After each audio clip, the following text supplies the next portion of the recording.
Hello and welcome to the Truth from the Stand Deer Hunting Podcast. I'm your host, Clint Campbell, and you're listening to episode number 14. Today, we are joined by Buddy Piland of Ozonics, where we'll be talking all things Ozonics, how to use ozone in the whitetail woods, and Buddy shares an awesome harvest story of a monster buck.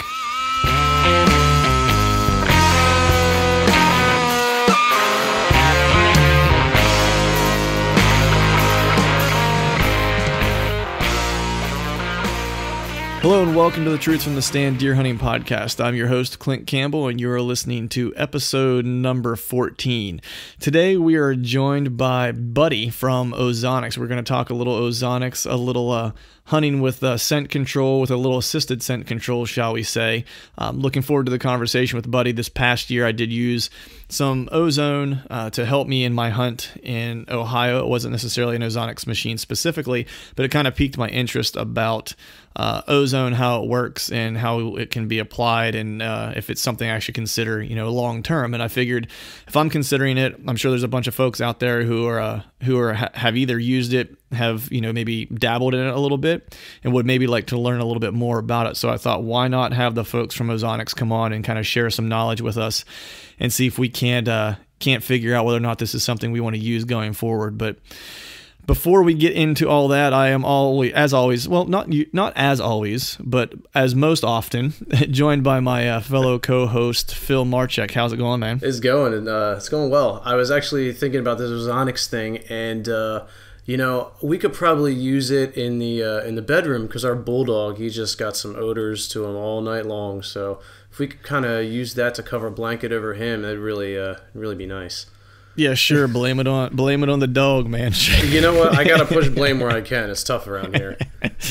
Yeah, I know, right? Yeah, you're about to have another one too, man. So not a dog, but you're about to have well, another. My wife's got some talent, Right, she's got some genetic talent, man. She can pull off some crazy stuff. But yeah, no, I'm looking forward to it. So I used a little bit of ozone of the variety that you would use in your truck whenever I was in Ohio, and I won't go as far as to say that it was the end-all be-all or the reason why I had success that I had in Ohio, but I definitely will say that I felt more confident in my scent control, if that makes sense. I usually take pretty good precautions when it comes to scent control. I'm as neurotic as most, and maybe not quite as neurotic as some when it comes to that. But by and large, I'm pretty sensitive when it comes to my scent control. And I used a unit that is used inside your vehicle to kind of kill the scent, in your vehicle. And so I would use that on the drive to the place that I was hopping out of the truck to climb into the timber every day. And I don't know, I don't know if it was peace of mind or what it was, but it just, for whatever reason, I felt like I was a little bit more confident in the tree with my scent specifically. Right. Yeah, that's interesting too, because it's like I've seen people use Ozonics or some other ozone type of scent cover, and I wonder if it's kind of like got the same effect on you to a certain extent, like within your mind, as say like using doing a test and using a placebo as opposed to the actual ingredient. Hey. Sometimes people think they're on something and it just changes their perception, but there's got to be something behind this, because they wouldn't market it so much and people wouldn't say so many good things about it if right. I think there's science to back it up. But before we dive into any of that, I'm going to have to dock you 10 cool deer hunter points for saying the word placebo, referring to the placebo effect on a deer hunting podcast. Like, you just went all highbrow on me, and sorry. I don't quite know how I feel about it. I apologize, and I'll drink to that. Yeah, there you go. Knock it down a few notches, buddy. We're talking deer. Well, don't worry. We'll take a couple down, and that will certainly knock me down. Right. But so what's going on, man? What have you been up to? I know you and I haven't had a chance to really talk much lately with like the the post Thanksgiving rush toward the Christmas holiday, right. All that kind of stuff happening and stuff. We haven't had a chance to really talk a whole lot. And then don't let me forget that I do have the one real bonehead story that I know I've been teasing you with via text that I won't tell you. I've been really thinking about it, so I'm a little amped to hear. But yeah. Well, we'll save that one for the ender. It's a pretty bonehead thing because I'll want to exit the conversation and get Buddy on the line shortly thereafter. Nice. I promise. All right. Well, it was the beginning of rifle season. right after Thanksgiving, so I got some time in a stand for a little bit. I had a really interesting encounter with the first doe that I took a crack at, and I initially thought that I didn't hit it. And, long story short, I want to keep us, but I ended up tracking it across two of my neighbors' yards, which was about, I would say, 200 yards from where I took the initial shot in the field. And I knocked on the second neighbor's door to ask if I could track, and he says, "Let me just put my shoes on." I'm thinking, why would you put your shoes on? I was just asking if I can go across your yard. And maybe he wanted to take a walk with you. Yeah, man, hold my hand. That's fine, too. Yeah. So he takes me over to his garage, like in the shade area, and he's like, about half hour ago, I look out the window and there's this deer in my yard, and I'm thinking the gods just dropped a doe in my yard, and I'm like, get out of here. If the Lord's name was Phil. Yeah, right. You're welcome.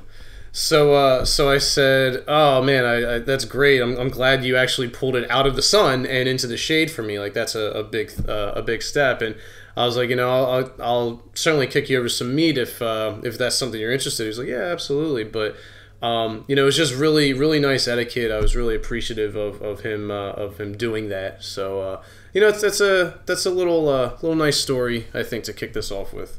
Right, a little bit of hope in humanity, shall we say. I know I forget where it was at. I was just reading somewhere, and I feel like it's one of the followers, one of the folks who tunes in and follows us on Facebook, who had took a nice deer, and it ran to the neighbors, when it went across the property line. And from what I was gathering from the overall conversation, it seemed to be not of your average variety buck. It seemed to be something of a little bit more of higher caliber, shall we say? Right. And something that I mean, not that you don't want to recover all of them, but for it just there's added incentive to make the recovery. That one really hurts. Yeah, and apparently the guy or the people, I don't know if it was a guy, a man or woman or whomever it is, that owned the adjacent property, does not hunt. I don't know that they necessarily despise hunting or are anti-hunters or whatever the case might be. Right. But they did not allow this gentleman to retrieve his kill, and from what I gathered from the conversation, was not going to do anything about going to retrieve it either, which is a shame. Out. Yeah. So I mean, look, people have the right to manage their property as they see fit. I don't have a problem with, well, I shouldn't say I don't have a problem with it. I don't understand it, but it's their property. It's their right. I know some states, if I'm not mistaken, that if game goes onto another property, you can call the game warden and they have the right to then go get it or to grant you access to it, even if you don't own the property. I think that's true in some states. I might be off base here, but I just can't agree with someone who's not going to go get it. I mean, if you don't want to let someone go get it and it's crossed the property line and you want to take it, then, I don't agree with that, but it's your property. But at least do something. Like, don't let it go to waste, Right. At least someone's using the animal, and that's fine, whatever. But to not let someone go, gather the deer that they're tracking, and you're not going to do anything about it and just let it there to go to waste is, I don't know. I just don't get that. I don't understand it. No, I agree. Yeah. So fortunately, that guy or your neighbors let you grab yours. Did you take any meat over to him yet? No, actually, I'm going to. I just had a bunch of the venison sticks made, and I was going to give him some of the hind quarter, and he was asking me questions about how to cook it and so on and so forth. So I figured I'd give him the venison sticks because they're pretty much done and ready to go, and he doesn't have to fuss with cooking and whatnot. So, yeah, venison sticks. Do you keep those refrigerated? I do. Okay. I freeze. I vac seal most of them, and I freeze them throughout the year, and I'll thaw them and just dehydrate them a little bit. Whenever I basically eat the last batch. And I'll keep them in the fridge in like a Tupperware container or something similar, and just go in, grab one when I want, snack. Sometimes grab 5. Sometimes 5. What? Yeah, the reason sometimes I'm drinking. Right. The reason I ask is because I usually don't get sticks made. I usually turn everything into like burger and steaks and roasts and so forth. But my stepdad, he does make sticks just about every year. And he usually always gives me a big package of them because my daughter likes them. And last year, I brought a big bundle of them home, and he grabbed them from his basement, and I assume they were in the refrigerator, but I didn't know that when he brought them up. He just brought up a big package of them and was like, here, have a bunch of deer sticks. I was like, awesome. Because, I mean, I've made deer bologna growing up. I've made, jerky, but I never really made sticks growing up or anything like that. And it was something he started doing, much later after I was gone out of the house and stuff. So he brought up the sticks and gives me a big bundle, and we bring them home, and we just threw them in like the pantry. And we kept eating them and eating them and eating them. And then they came down to visit. And my mom was in the kitchen. My mom and stepdad were in the kitchen, and my daughter's like, I want a snack. And I was like, I'll grab you. You want a deer stick? And she's like, yeah. So I go over to the pantry and grab a deer stick, and they both look at me. They're like, do you keep those in there? And I'm like, yeah. I was like, they've been in there since you've given them to me like 6 months ago. And they're like Twinkies. Yeah. But I mean, the good news was that none of us got ill. You're still here, right? Yeah. I don't know that any of the illness that we had I can contribute to it. Maybe not. I don't know. But nice. So now I put them in a refrigerator. Yeah. So yeah, solid move. But so I guess before we get Buddy on the line, I should share my my bonehead of the month story. Please. So I'm salivating right now. And this is painful. Okay. It's painful to relive, quite honestly. So that I like, those who are listening know that I like to go to the range quite a bit. It's probably one of my favorite things to do, whether it's during the season or out of the season. If it's when I have the time of year when I have sufficient daylight, I'll often go after work, which is nice because I'll get 2 or 3 days a week in at least. And if now that the darkness sets in a little earlier, I usually don't get out of work in time. So it's usually at least every Saturday, if not every Saturday and Sunday, I go to the range and shoot for like an hour. Right. And so I didn't go, what week was it? 2 weeks ago? I guess it was 2 weeks ago. I didn't shoot for like a week or so or whatever. I took like a week or two off just because I'd been shooting a lot and I went hunting, and I felt like I should probably just be home on the weekends and stuff like that since I wasn't going out to hunt, because I didn't hunt at all during rifle season. I didn't go out one day. I was gone a lot for archery season during the rut and stuff like that, so I felt like I should probably just stay home and spend some time with my family and stuff. It goes back to that conversation we had before with the the work life, balance, family, hunting balance type of thing. So so it was like 2 weeks ago, and I was like, I'm going to go to the range. I haven't shot in like 2 weeks or so, and my daughter hadn't been out in a little while, and like it wasn't all that cold, so I was like, hey, you want to go to the range? She was like, yeah. So we grabbed her bow and grabbed my bow, drove over, get to the range, and we're shooting. There's a guy there that's shooting before, as we get there, and I set my daughter up. There's like a little 3D target that's maybe 7 to 10 yards away that she pretty much shoots at, because she can just kind of stand there and shoot on her own, and she's out of the way, so I don't have to worry about her walking in front of anybody and stuff like that. Right. And I rip off a couple arrows, and I was like, man, I was dialed in. Like, I was feeling good. It was the first time I had shot since I killed my buck, basically, and I was on the money from like 40 yards, which was, kind of my max range. And then I started shooting out to 50, and I was just like, I was like, all right, if I continue to shoot like this, it's like I can start to extend my range to 50, because I was really kind of dialing it in. Right. So I start talking to the guy, and we started kind of just chatting, and we start talking deer hunting and getting sidetracked, and he went to school for like wildlife management and biology, so we started talking like habitat management, and of course I mentioned that we have this podcast and a blog and stuff like that. Right. And, we're cutting up, and my daughter's slinging arrows, and she hit a couple bullseyes, and she started grouping some arrows together, which I was super pumped about, because I just started letting her use her sights. I just finally put a sight and a peep sight on her bow, like within like the past month or so. Nice. And so she started grouping some arrows. So she was super excited. She calls me over. I go over and look, and I'm like, good job, kiddo.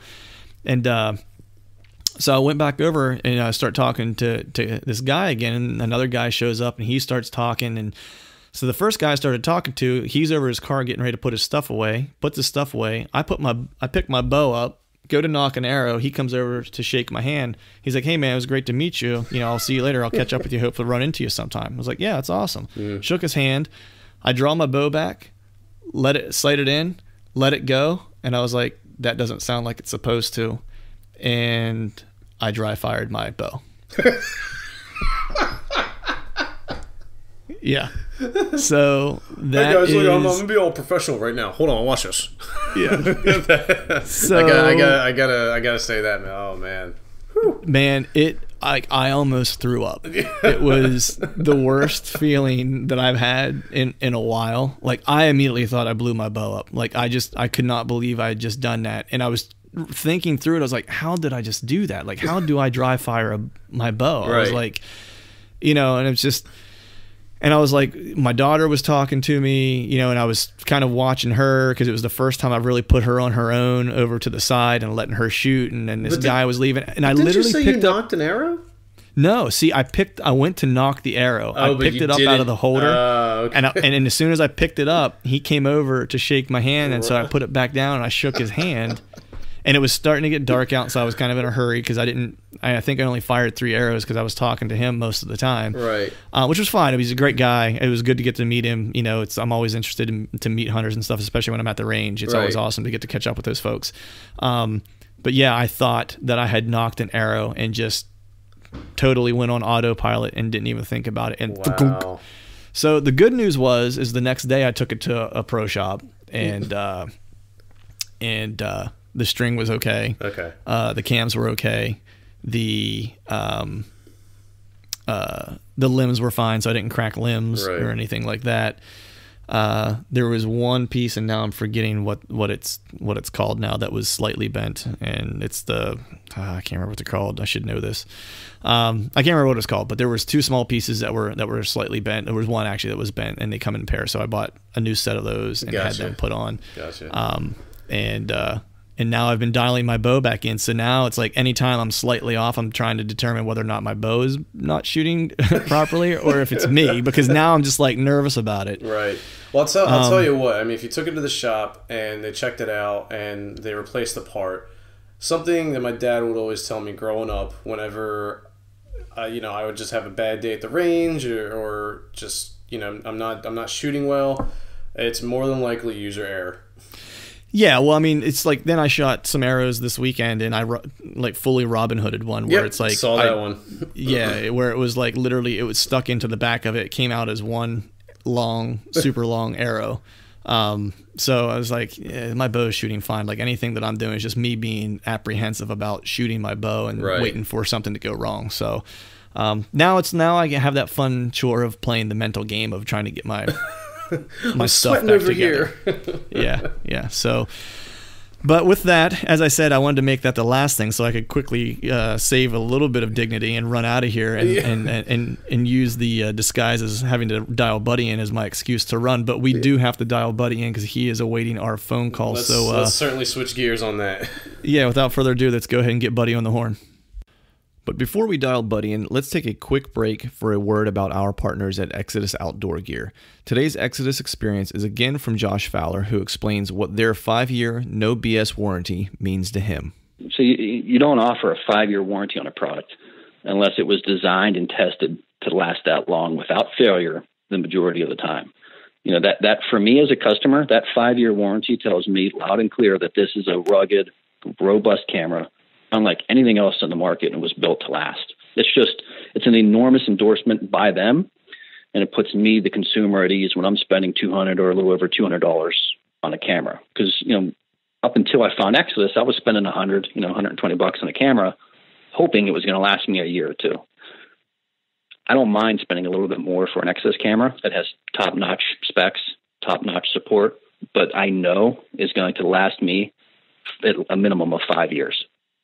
And, as a public land hunter, when I have cameras on public land, it's also nice knowing that if someone does walk away with it, I can get one at half off. I mean, these are things that they wouldn't be able to do if they were in, big box retail, but their direct to consumer model provides the net flexibility. And I love the way they've gone about doing things. And that was another Exodus experience. Their 5-year no BS warranty is absolutely industry leading. And if you'd like to learn more about Exodus trail cameras, please visit them at exodusoutdoorgear.com. And now back to the show. All right, we are joined today by Buddy Piland of Ozonics. As I'd mentioned at the top, we're looking forward to chatting with you, Buddy. Phil and I had been going back and forth a little bit on the use of ozone in hunting. I had mentioned even that I started dabbling, and I think I might even mentioned that in an email to you or maybe even Glenn, that it's something I've been kind of playing around with, and it was certainly interested to kind of get a little bit more information about ozone in general, Ozonics most specifically. So super stoked to have you on. But first, before we get started, how have you been? Man, I've been good. I've been a little under the weather the last few days, but outside of that, it's been really busy, but good, man. Good. Yeah, I can totally sympathize with you there on the little under the weather. I kind of managed to kind of fend everything off for the past several months, and as luck would have it, I think it's finally caught up with me. I think the Christmas holiday party that we had at our company, though, might have done me in a little bit on Saturday and helped out the sickness along a little bit. Oh yeah, yeah. Has a tendency to do that, but I was super glad to dial you in when we did, because I was sharing a little bit of a humbling story of accidentally dry firing my bow just a few weeks ago, which I quickly left that conversation with Phil and I's pre-recorded to say, hey, I think it's a good time to dial Buddy in now since I just humiliated myself. And on that note, yeah. So I'm super excited in more ways than one to have you on the line saving me to some degree. But thanks. Man, I'm glad I could help, man. Right, absolutely. But hey, before we get started diving into all things Ozonics and ozone related, I wanted to get just a little bit of background about you, where you're from, your profession, what you do in the hunting world, and then what your role is really with Ozonics specifically. Okay. So, I'm 46 years old, and I, for the last 20 years or so, I've been a conductor for the railroad. That's my day job. Ozonics still I know a lot of people may think we're this huge, giant company, but reality is we're still a very small company with only about 20 employees, and really only about 5 or 6 in what I would call leadership roles, and maybe 7, somewhere in that ballpark. So I still have a full-time day job that I love, and I live in Texas. Spent the majority of my life down here in Texas. I was born in in Colorado, so I guess not really the Midwest, but done that. But I spent most of my life in Texas, and spent a few years in the military. Right before about 6 years in the Army, jumping out of airplanes. Enjoyed that, and with Ozonics, my best friend was a dentist. Started the company. Had an idea really, and we talked about it, and around 2007, or actually Christmas of 2006, I remember him calling me and saying, hey, can you come out to the house? And, that January, we went out and tested some prototypes, and the next thing I know, he starts the company, but I've been with it since the beginning. And so January will be 10 years, and I was recently promoted to vice president of marketing for them, and that's what I do for Ozonics. So nice. I split my day, and by day I'm a railroader, a full-time union officer, and in my spare time I'm Ozonics. Nice. Yeah. Well, first and foremost, congratulations on the 10 years, man. That's awesome, especially for young companies, startups. From the bootstrapping phase to where you guys are now. That's a commendable feat. So congrats on that. I appreciate that. It's been an amazing journey, and seriously, one of the hardest things you could ever attempt, is starting a company and just pushing and pushing and pushing. So right, and it's interesting your story, from railroad, military to Ozonics, and I definitely want to jump into more specific, the Ozonics, but I always like to kind of figure out how everyone's hunting season has gone so far this year. So how's 2016 treated you? 2016 has been, I started bow hunting late in life. I was 32 years old before I ever picked up a bow. And the same time I picked up a bow was the first time I deer hunted. Since then I've been, I grew into it really from duck hunting and became super passionate about it. And then I hit this year, and you would think, I'd be in the woods every day, but it's been literally so busy that I did get to go to Canada, and I had 55 minutes on stand, and it was a phenomenal year if I don't get another minute on stand. But it's kind of a, being on stand for most of us is kind of that getaway, right? That place where we decompress, whether we take an animal or not. It's just a good place for us to relax. And so outside of that, it's been a great season, but I haven't had the time in the woods that I would like. Right. Yeah, I always say the best sleep I ever get is the tree stand sleep. For sure. You're here. So with that being said, let's go ahead and dive into Ozonics, and before we get to all the science behind, because, I've read up a little bit on Ozonics and, of course, kind of combed over all your FAQs, trying to learn as much as I can, because it's something that, I'm a little bit of a technology and science nerd at heart to a degree. So this stuff kind of tickles my fancy in a lot of different ways. But I'm always interested to hear how these new and interesting ideas kind of come about. So what was the reason behind Ozonics, or how you'd mentioned that your friend, a dentist friend, kind of came up with the idea. So how did this idea come about and the product begin in the evolution of Ozonics? Right. So a great question. Ozone's been around. I mean, we didn't invent that, right? All we did was repurpose the use of ozone in the hunting industry. And really what it was is Scott, he uses ozone in his dental practice and uses it to sanitize equipment and uses it to purify air. And so one day he's working on a patient, and, they use like these lasers that cauterize bleeding blood vessels in a person's mouth when he's operating on them. And there's an odor associated with that of burnt flesh, right? Mm-hmm. And so he produces this ozone in the air to get rid of that smell, so his patients don't have to sit there and smell that, and he doesn't have to smell it, right? And he's just sitting there, and it dawns on him. He's like, man, if this stuff is strong enough to get rid of that smell, why wouldn't it get rid of what the normal bacteria or human odor we release residually into the downwind airstream?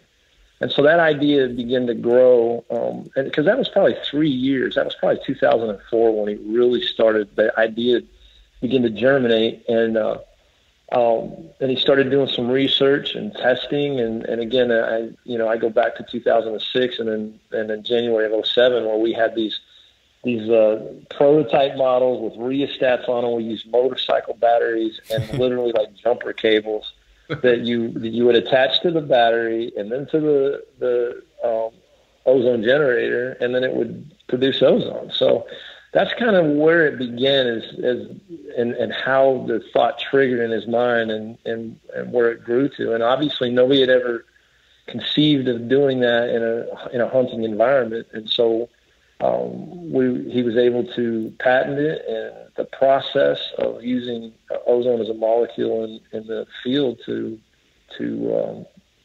manage and control and eliminate odor from the hunter. So going from, I mean, that's wild. I mean, I totally, as a person who's been to the dentist plenty of times, I've experienced that cauterizing in the past, which is probably my least favorite part and my least favorite smell of the dentist. Absolutely. So I can totally, as soon as you said it, I could almost smell it. And it is almost like it's worse than the smell of burnt hair. And I can't imagine something strong enough that would get rid of that smell, but you're 100% right. So I'm curious. So once you kind of got to that prototype phase, right? You're taking a motorcycle battery with jumper cables to kind of get this thing to ramp up at first. Like how was this tested to kind of see if this would work in a real world application or in a real world hunting scenario? Did you guys go through some testing to? Absolutely. What we did, and I mean, there's no better way to test it really than our intent, and still to this day, a lot of times we set up deliberately to fail, right? So we're going to set up on the wrong side. We're going to go into stand locations with the wrong wind. But that weekend, and I'll never forget it, the first time we ever did it, we had one of my good friends, his best friend, had a ranch out in Uvalde, Texas, about 2,500 acres, with free range deer. And we went out there, and what we did is we would literally build brush blinds in Weesatch. So we would cut a hole in the Weesatch, and a guy would crawl in that hole and sit on the ground, and we would shove the battery in there, and we would use a horse Have you ever seen the electric fence? They're plastic posts that have a steel end on them. You stick in the ground, and then you can run an electric fence wire along the edge of it. Yeah. Well, that's what we used as our mount, and we would hang the ozonator from it. And at that time, we were still, like a lot of people, we believe, well, I need every scent control product out here is worried about what I smell like. And in the beginning, we were the same way. We're like, well, we need to take a shower in ozone to kill the odor on us. And so we would situate it so it's dumping ozone on us, and we have the battery here. And then we would set a camera between our legs, and we would always set up on the downwind side. So our wind is blowing straight at, and we're in southwest Texas, so we're hunting over feeders. So we got feeders dumping corn, and then we would corn up to the guy's feet. So I'm in a stand, and there would be corn at my feet. My wind would be blowing straight at the feeder. So everything is absolutely set up to fail. And I remember the first morning they dropped me off. I crawl in there, I get my camera set up, and I've got a puff bottle because we want to be able to show the wind going toward the animals. And it starts getting light, and I see I've got a young, probably 8-point, probably 2.5-year-old 8-point, off to the right, and he hadn't really worked in. And it gets a little bit lighter, and there's a couple of does milling around, and they're downwind of me, but they hadn't really where I'm like, okay, they're straight downwind. And because we had no idea how well it was going to work. Pretty soon I have about 140-inch mature, and I'm 4.5, 5.5-year-old deer. I hadn't been around that ranch much, so I couldn't tell you, and I was pretty new to aging deer back then. But he was a beautiful deer, and I'd been glad to take him in a second. But right. He comes in, right. Him and this 8-point work their way in, and pretty soon, and we still have the footage. Both of them deer end up at 10 yards from me, straight downwind, but the younger deer literally eats corn almost to my feet. I'm sitting there, and I would puff the bottle, and the deer would blow up because of the noise I'm making, but they would come right back. And I've got that young deer, he's so close to me that when he would check, he would lick his nose like they do, and he would sniff. You could see the membranes in his nostrils, open and close.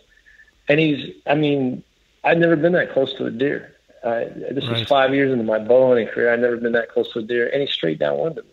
That's crazy. And so that afternoon when we all gathered back up, and there was about 6, 7 of us that had been dispersed across the ranch, and we were all set up and trying to film like this. And everybody had these amazing stories of stuff they'd never seen. The deer literally eating at their feet, inches from their boot, and the deer, they couldn't smell you. And so everything kind of really snowballed from there. Of course, we thought it was a no-brainer. When people see this, it's done. This is going to be the greatest thing since sliced bread. The problem, though, is actually taking concept and turning it into a product that's viable, right? Our first product was 5.5 pounds with lithium or with nickel cadmium batteries. And it didn't bother me. I knew how well they worked, so I used to carry 2 of them to the stand with me and hunt with 2 of those units in the stand everywhere. That's 11 pounds of ozone generators. But convincing people that you're not selling voodoo in a box, that's been a long journey. But you said it earlier. It's science, right? People can deny.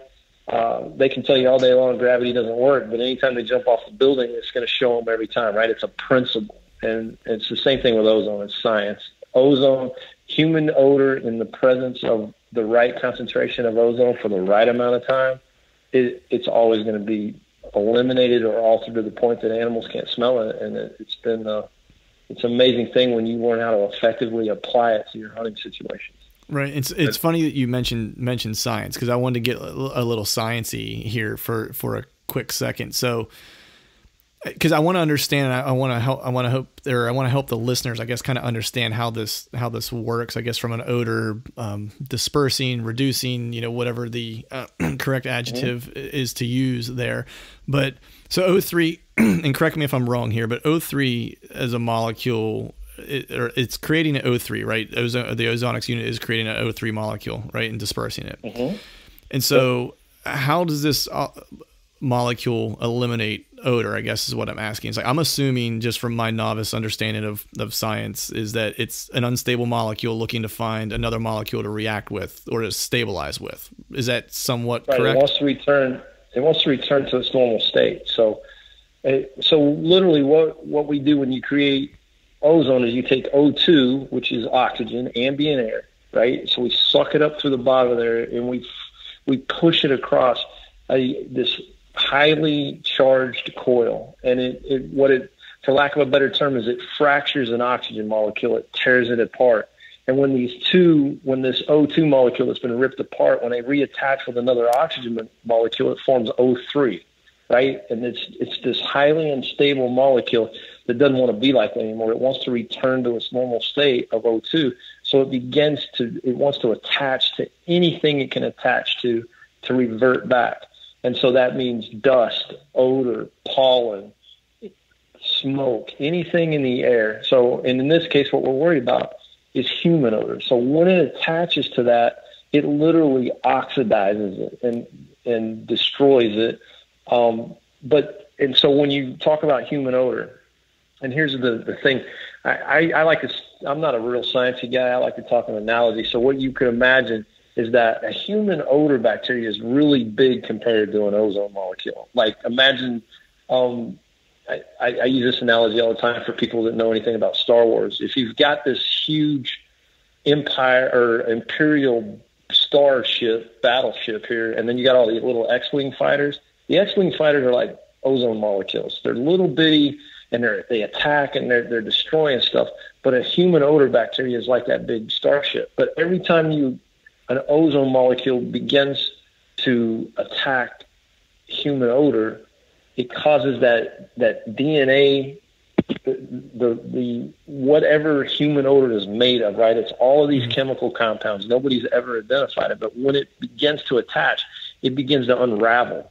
So even when one ozone molecule hits that human odor and it destroys a small piece of it, it's no longer human at that point, right? Right. It's no longer recognizable as human. So a couple things happen here. If I can hit it with enough ozone, I destroy it completely.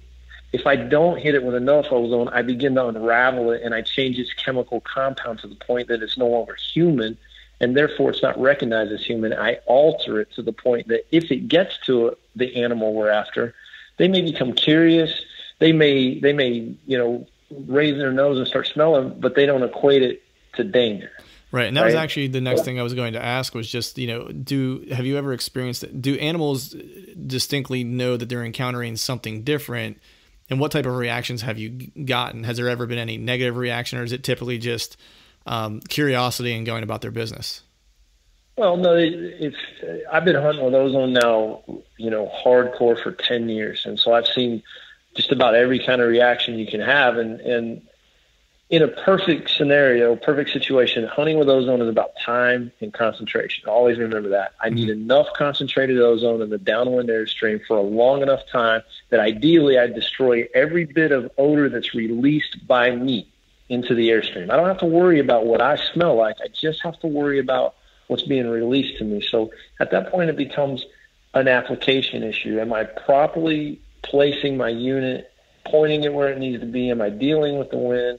Am I dealing with all of the circumstances that are creating my hunting situation? So ideally the animal's at 20 yards and I destroy all my odor, then you're going to get no reaction, right? He's going to come in, he's going to do what he does, or she does. Now, as I talked about earlier, if you can imagine all of these little ozone molecules, right? These X-Wing fighters are all over in this downwind airstream, but they're going where the air is taking them. They don't fly on their own. There's no volition of their own. The wind carries the ozone. It is slightly heavier than air, so it's going to fall in the absence of, if there's not a breeze, but any kind of breeze is going to take that, just same as it's doing your odor. So now you've got this mixture. In some cases, as it begins to attack that odor, some of that odor is going to not be completely destroyed. It's going to get through. And I've seen animals, like I said, I've seen sometimes where an animal will lift its nose and walk closer to the tree. They're like, oh, what is that? They're curious by nature anyway. Right. I've seen some where their head will come up and they'll smell. I've seen some where they'll the head will come up, they'll spin around, and they'll take 4 or 5 steps away. In that case, typically what I believe is that what they've got is that some of my odor, a small amount of it, has got through unaltered and obviously not eliminated. And right. So at that point, they've got a little bit of human. They've got something that signaled danger, but there wasn't enough for them to blow them up out of there, right? I've seen that a ton of times where, boom, they take 4 or 5 steps, they stand there, and they turn right back around, and they come back, and they start feeding again. And then, of course, I've seen a situation where maybe the wind has shifted on me, or it swirled suddenly, and a big, enough of me got through that when it hit that animal's nose, it was game over. Right. And that's rare as long as you're paying wind, always being conscious of where that downwind airstream is going, and am I getting my ozone into that area? Right. So it sounds that's awesome, man. I mean, anytime you can get an edge in the whitetail woods it's a challenge. Number one, they're the smartest animals in the woods, and by far, in my opinion. And anytime you can kind of give yourself a little bit of an edge, even if it's the scenario you were describing there, where say some of my odor does get through, what you're hoping for, the worst case scenario is that animal now thinks I'm 100 yards away when in fact I'm 20 yards away with my bow drawn. So. In that regard, I mean, a thing's worth its weight in gold. It could be 20 pounds. I'll carry it to the tree stand. That's right. Well, again, like I said earlier, it's science, right? 2 + 2 is always 4. Ozone always destroys and alters human odor.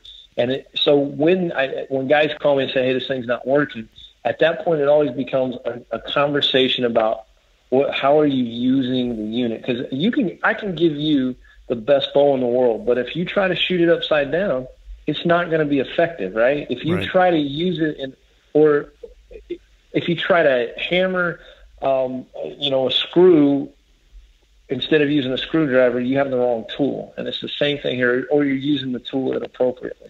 Right. And it's the same thing with ozone. I used to duck hunt big time. And every time you get out into a duck hunt scenario, right, you look, where's the sun coming up? What's the wind doing? What type of ducks are we hunting? And that dictates where you're going to set up, how you're going to put your spread out. Same thing with deer hunting. All of us go to this we look at topographical maps. We look at travel routes. We look at bedding areas and feeding areas. We look at the best tree. We look at great places for rut activity as opposed to places where we're going to do an ambush for a feeding and bucks on routine, just that normal feeding routine. Big difference, right? Same thing when you get into a tree with ozone, you have to think, okay, what's the wind doing? What's the predominant wind? How do I keep track of the wind? What type of do I have a deep draw in front of me that's causing the wind to come up and go straight up? We use wind trackers a ton because a puff bottle tells you what the wind's doing 3 feet out. Right. But the wind trackers, that thing will tell you what the wind's doing 300 yards out if you can still see the fiber. Right. And it's amazing. It's amazing what certain sets will do. I'm hunting in Missouri over this deep draw, and the wind I would drop those fibers, and literally the wind, it would catch it. It would drop down about 10 feet, go to my right about 30 yards, and then go straight up into the trees and be gone. Well, that's what my scent was doing. Right. And you would never know that with a puff bottle. Right. And so I needed it was the exact opposite of where I thought I needed to put my ozone.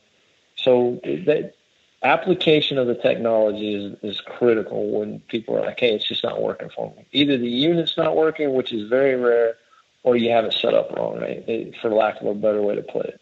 Or you've encountered a certain environmental challenge that the unit can't overcome, like super high winds, where your concentration of ozone is being diluted too quickly. And there's ways to counter that. Right.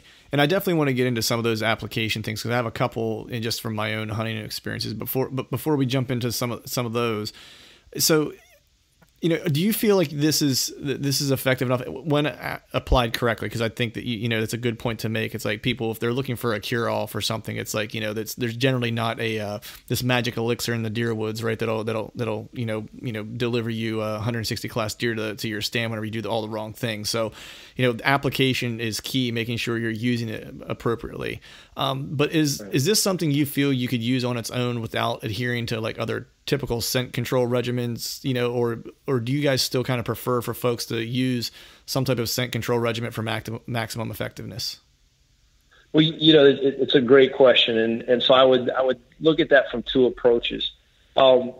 First off, can it provide you with effective scent control and scent management standalone? Absolutely.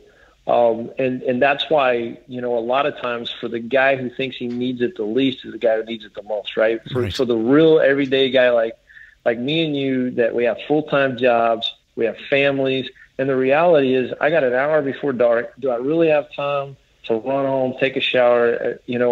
I don't. So there's a lot of times that these strict scent control regimens are not conducive to normal hunter lifestyle, right? Limited time, limited opportunity, limited places to hunt, right? There are some guys that have 40 stand locations, or they've got 4 or 5 different properties where they can go, okay, I'm not going, the wind's wrong, I'm not going in there.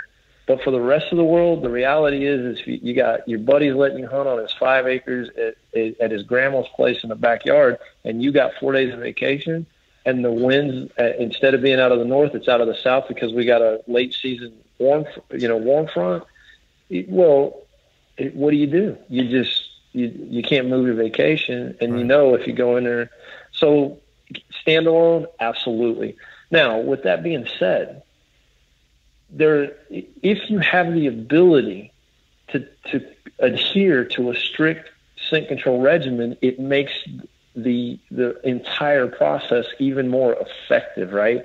I talked about these certain environmental challenges. As you reduce residual odor on your body, right? As you cleanse your clothes, if you're able to take a shower and reduce the odor on you, what that does in turn is reduce the amount of odor you release in the downwind airstream, which does what? The time and concentration gain. It means that I have more available ozone to attack and destroy those those human bacteria, those imperial battleships or starships. Right. It's much easier for the ozone to do its job when you reduce the amount of odor you release in the downwind airstream. Right. And I like hearing what you said there, just because you're right. For guys like me, you and I and Phil, of course, it's like I have a pretty strict scent control regimen, but for example, when I was in Ohio this year, I was staying in a camper, and there was a shower that was 50 yards away, and I didn't necessarily always get up in time in the morning to grab a quick shower, so I would do what I could on the back of the truck, which was basically wipe down with some field wipes before I would jump into the woods. And in that kind of scenario there, it's like having a unit that you could take to the tree with you that would give you that kind of added sense of confidence, shall we say, and your scent control is huge, for whenever especially when you're on location hunts where you don't have all the amenities of being at home or being at like a stable deer camp, if you will. Absolutely. I like to, there's some terms that I don't think have been around for a long time, but I call it active and passive scent control. The things you do to reduce the residual odor on you are passive scent control activities, right? The problem with passive scent control is it's at its most effective the second you stop doing it. At that point on, it begins to degrade. So you can't constantly spray yourself down. You can't constantly take a shower. You can't constantly recharge some type of special textile or clothing. As soon as you put that stuff on, it begins to degrade and lose its effectiveness. With active scent control, when you couple the two, with active scent control in a perfect environment, if you're talking about a place, I could literally sterilize an environment at times. If there was no wind, it would actually become more effective over time, in theory, right? Because ozone, as it destroys odor, it has a half-life, right? It begins to sit there and wait and look for something to attach to. But if there's nothing there because it's already sanitized or deodorized it, it'll sit there for a certain period of time. So in theory, again, you could literally become more effective. Now, when you marry the two you create the perfect scenario, right? When you do take the time and have the opportunity to reduce the residual odor on your person, and then use the Ozonics either in the dry wash bag to cleanse your clothes. You took a shower, then you throw it in your Kinetic Pack. You wear it on your back from the truck to the stand. You get in the stand, you hook it up, and you hunt with it. Nice. So now that we've kind of gotten, to like we understand the science and we understand the effective ways to apply the technology, and let's assume that we're going to be good hunters and practice all of our passive scent control. So let's talk about applying Ozonics now in hunting scenarios and how folks would go about doing that and setting it up, and really kind of get in, I think, buddy, into like the application, so folks understand when they do use it in a tree versus a ground blind, how they need to be setting this up. So first, whenever you're getting into a tree stand, how are you setting this thing up, and how are you kind of determining the way it needs to be set up? So, like I said, if I get to a tree stand, the first thing I'm going to do is for years I used to carry mine in with me and dump ozone behind me, but now we have a Kinetic Pack where I can wear it on my back, or I would strap it to my back. But as soon as I get in the stand, I'm going to take my pack off, and I'm going to mount my unit.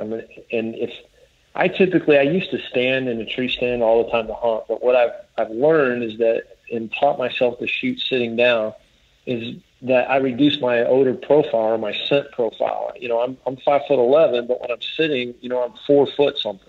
Mm-hmm. And so that's much less surface area that I have to protect.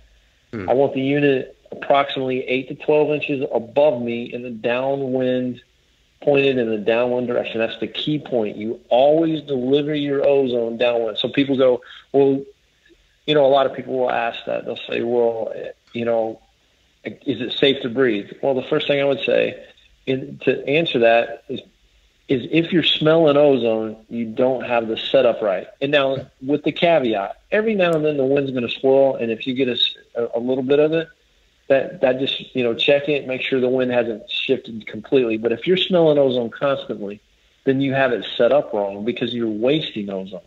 All of that ozone needs to be in the downwind airstream. So 8 to 12 inches above me, pointed in the downwind airstream, pointed at about a 30-degree angle, always on boost. Anytime you're hunting in an open air environment, put it on boost. You want maximum concentration of ozone out there. As the winds pick up, right, you're going to grab that unit and you're going to change the angle of delivery. So ideally, you start out at a 30-degree angle. That's normal winds, say 3 to 12 miles an hour. As it climbs above that 12-mile-an-hour mark, you begin to angle it down. And in fact, as it gets higher, you may pull it out of the tree and pull it as close to you from a mounting perspective as possible without it interfering with you drawing your bow or using your muzzleloader or shotgun or whatever it may be. And push that angle of delivery down, because what you're going to do at that point is try to force the ozone between you and the wind, right? Try to get whatever's leaving your body to encounter that ozone before it gets through the cloud of ozone and diluted by the wind. And again, always on boost mode in an open air environment, whether it's on the ground, in a brush blind, any type of open air environment, I run it on boost. Now, for a ground blind scenario, a neat thing about a ground blind, I'll never tell anybody that this is 100%, but it's as close as you can come when you have it set up properly. Ground blind is like, imagine a chimney in your living room. If you light a fire in it and you adjust the flue correctly, smoke does not come into the living room. It goes out the chimney because you're controlling and directing airflow. Right. Ground blinds are the same thing. So you determine wind direction, just like in a tree. What's the wind doing? Because I want to dump my ozone in the downwind airstream because that's where my odor's going. But with ground blinds, you can control that entry and exit about 95% of the time. So if I got a right to left wind, I crack a window high on the right, and that's my inlet, right? I'm letting air flow in. Then I'm going to, on the lower left-hand side, I'm going to crack another window. Now that becomes my exit.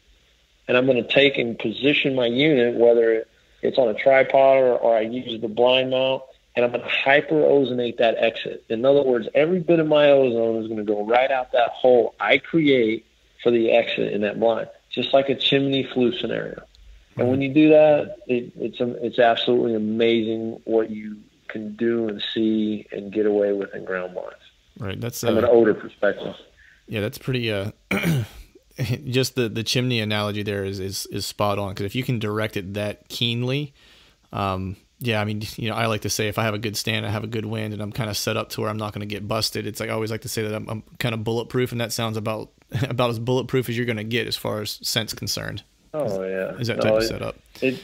Yeah, it's amazing, and we hunt a lot of pigs down here, and that's and pigs. I don't know, a lot of guys haven't hunted pigs, but in my mind, a big mature boar pig is a lot smarter than a deer, and its nose is a lot better, and they're patient. And when you can beat giant pig's nose, you've done something. I've hunted bear up in New Brunswick with it too, and it's amazing to see animals do what they shouldn't do. Like you said, 10 years I've been doing this, and I still have these moments where I'm just like, man, I can't freaking believe that just happened. Nice, man. Yeah, and hey, pigs are good eating too, so you can't turn that down. That's for sure. Oh yeah. No. You can't turn that down. It's one Absolutely not. One of the main food groups, I think, if I'm not mistaken. At least in this household, it is. Right. Hey, buddy, I actually have a question about. I mean, you're talking about the prototype and lugging the batteries and whatnot. I mean, is that still, or the 12 volts still your main source of power these days? Yeah, they're still, well, we've come a long way. In 2010, we introduced the HR200, which most people are familiar with. And we went from a 5.5 pound box, square steel framed box, to a 1.5 pound lithium ion battery that was, you could literally carry in one hand, and just an amazing difference in the machine, and it had a boost mode where the other one didn't, and not really. And then so this year in January at the ATA, we introduced the new HR300. We spent about 5 years perfecting this, and what we've got is a unit that is very similar in weight. It actually, when you look at it, actually feels smaller and looks smaller, but it has a slightly larger footprint overall. It's just an optical illusion looking at it. Right. And weighs maybe 0.2 of a pound more with a battery in it. But lithium ion batteries, where we were getting standard battery gets 4 hours in boost mode, 5 hours in standard, and then we offer XL extended life batteries that double those run times, 10 hours in standard mode and 8 hours in boost mode.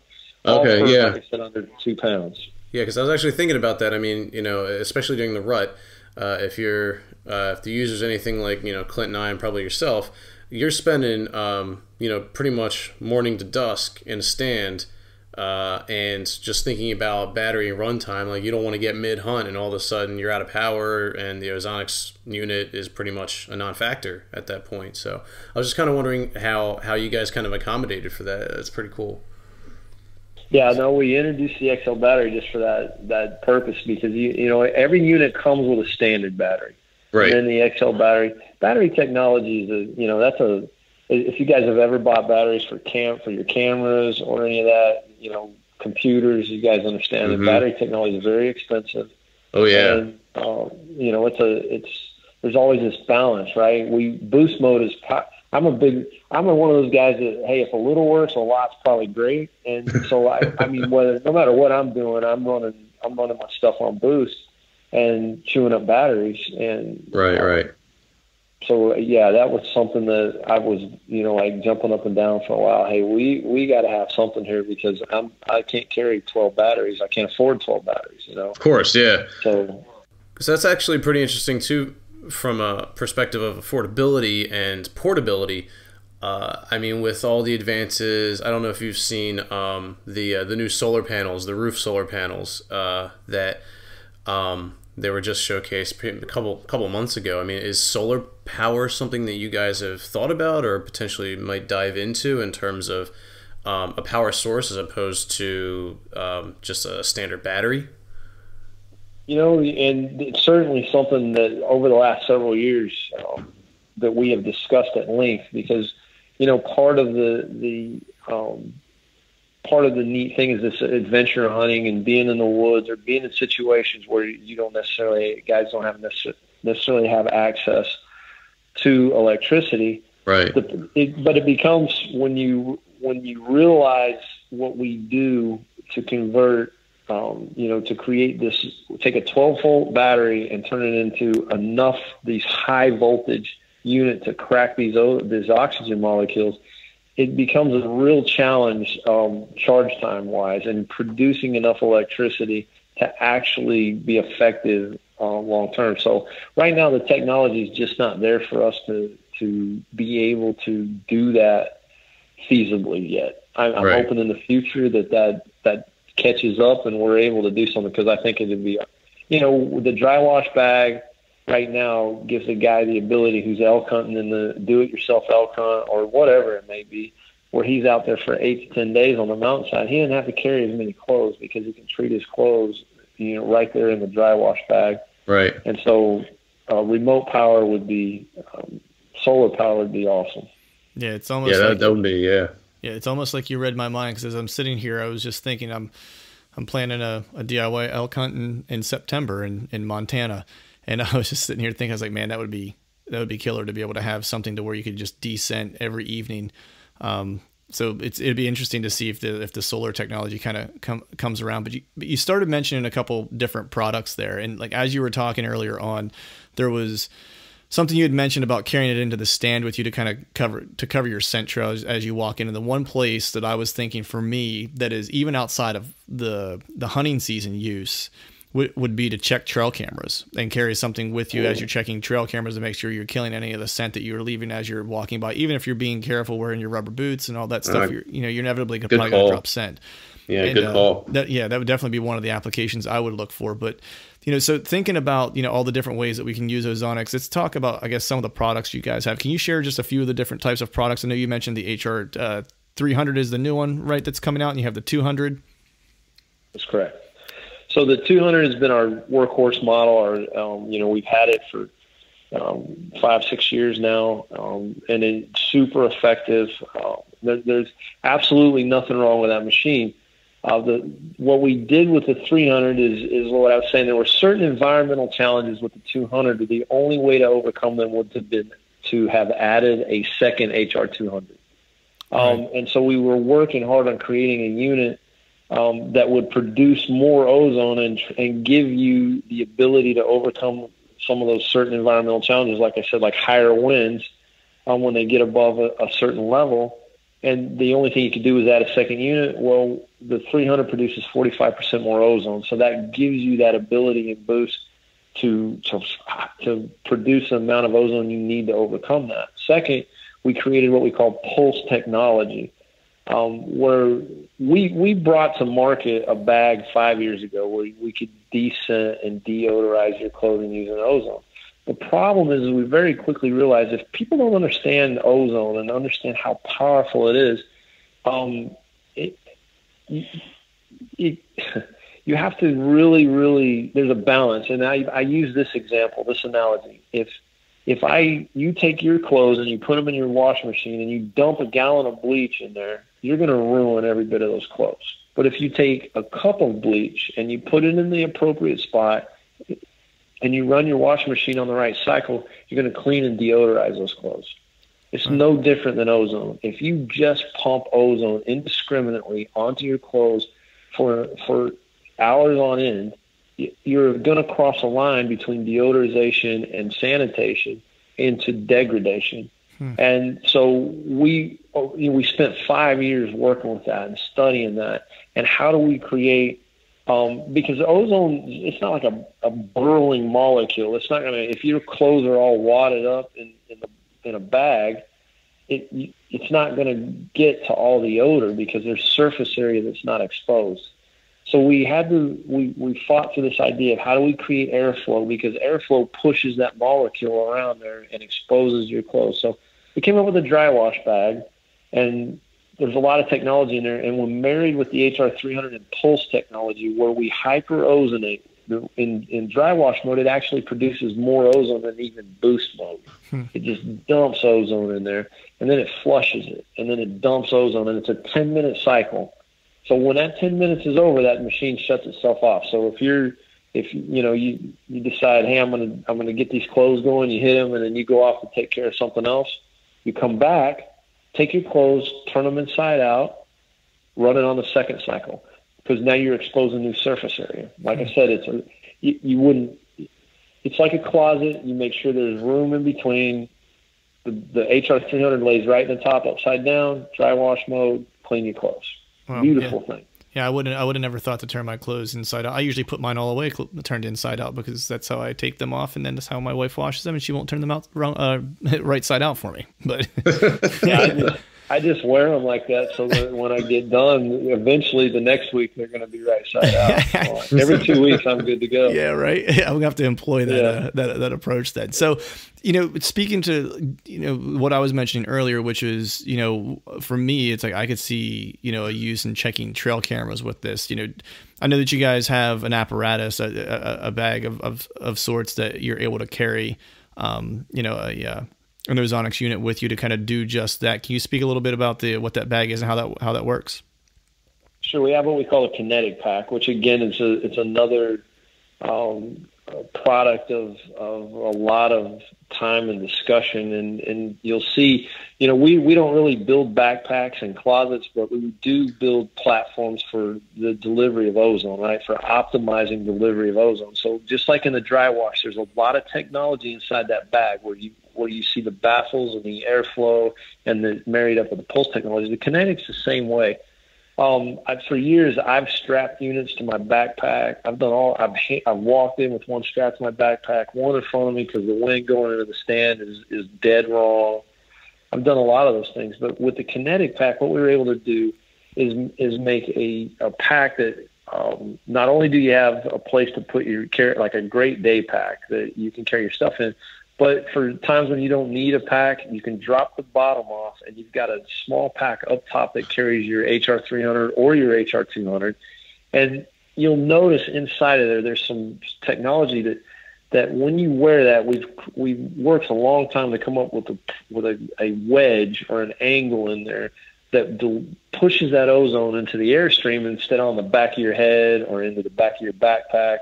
And so it's perfect for those times where, like we talked about earlier, not everybody has access to thousands of acres or even hundreds of acres. Sometimes we have small properties, and it's so easy to burn those things up.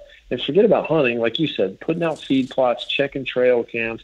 Every time you step foot into the woods, you're creating an odor footprint, right? You're educating your animals. And if you can impact that in a positive way by reducing the size of your scent or odor footprint in the off season, that's only going to make you more successful when it gets time to get out there and chase the deer, your target deer. Yeah, because that was definitely one of the first applications I was thinking of just for me, because we have a few folks that hunt the family farm that I do a fair amount of hunting, and I was kind of like, man, I wish each of them would strap one of those on anytime they went anywhere, because they don't always adhere to the most up to date scent control regimen. But buddy, I know we've kept you for a little while, and I want to be sensitive to your time, and do appreciate you spending a little bit of time with us to talk Ozonics and Ozone. But before we let you go, I always like to kind of ask our guests, to kind of give us take us on a hunt with them, and have them tell us where they're going. It can be a memorable hunt of something that you harvested, or something, of the one that got away, but tell us where we're hunting, what time of year, and every detail from the truck back to the tailgate. Well, man, I've had you asked about my season earlier, and so I just killed the largest free range deer in my life in Saskatchewan. Well, that's a good place to start. Perfect. Yeah, it's a great story. So I guess that's the one I'll tell. But in early November, actually it starts. I got invited up there the last couple of years. I've just been unable to make it happen, and I was invited to go again this year. And I was able to get the time off of work and make arrangements to get up there. So I fly into Saskatoon, Saskatchewan, and meet up with my buddy. They actually own Canadian Whitetail Outfitters, which they run some bear hunts, and they run some excellent whitetail hunts up in northern Saskatchewan. So we fly into central Saskatchewan, which is Saskatoon, and then on Sunday we get in a pickup truck and we drive like 4 hours north. You drive up into this huge national, we would call it national forest. I don't know if it was what they call it, provincial land maybe. Right. But they have what they run for their outfitter, they buy these giant leases, I guess, for lack of a better word, or the rights to them, and it's 237,000 acres that they hunt on. Wow! And so we were 4 hours north, and then when we get there, we park all the vehicles, and you get in UTVs and four-wheelers, and it's like a 9-mile ride on four-wheel trailers. You can't get vehicles in there. So there's just these trails cut for UTVs and ATVs, and 9 miles to the lodge. So, I mean, this is really, really remote. Tons of poplars and willows and jack spruce, and very, very cool. So we get there, and, you know, of course, it's Sunday, so everybody's kind of amped up. We get ready to go the next morning, and we were going to be filming the hunt, and he told me, he said, the place that we're going to take you is like 20 miles from here, from the lodge, by four-wheeler. So we have to get going early. We got a couple hunters to drop off. So we take off, and it got lighter there a lot later. So we take off about 6:45 in the morning, and we start dropping some hunters off. And we finally make our way out there. And I remember we get there, and me and the guy that was filming for me, we get into the blind and we start getting set up. And I remember looking at my watch going, man, it's 8:05 already, you know, but it was just getting light. And, I'm looking at this amazing, you know, landscape. It's just trees, it's real dense. And what we've got is we're in a ground blind, and they have some alfalfa out there. You know, you guys have seen them hunt Canada on TV all the time, and that's basically, I mean, there's some alfalfa and maybe 20 yards out. And very quickly, as soon as they drop us off, a doe works her way in, and I hear another doe and a yearling. And this was the second week in November, so it's like November 7th. And so the rut's really on. And I could hear like a little doe bleating behind us, so it was pretty cool. You know, the sun's starting to come up now, and pretty soon Kelsey, the cameraman, he like says, "Hey, I think I see a buck or something moving through the woods." I'm like, "Where?" You know, you kind of get excited. It's first morning. I hadn't been in the woods all year. It's first year in 12 years I've missed opening season, so it's a first day in the woods with a bow in my hand to hunt. And so I'm excited. Well, in walks this beautiful 3.5-year-old 140-inch 10 points, G3 on the right side broke off, but it's just gorgeous. And the deer, they're just giant bodies, just huge, you know. And this deer literally he's grunting, stepping in and grunting, and he's lip curling, and he's chasing these does around, and he just owns this bait pile. Just absolutely owns it. And it's so cool because you're seeing a lot of deer behavior that you see on TV all the time when you think about it. Deer's just full rut, owns the pile, running the doe around there. This goes on for about 30 minutes, so it's probably 8:45, I don't know. And, you know, and these are all-day sits where they drop you off in the dark, they pick you up in the dark. Right. And so we're just getting cranked up, and I'm like, man, this is awesome already, right?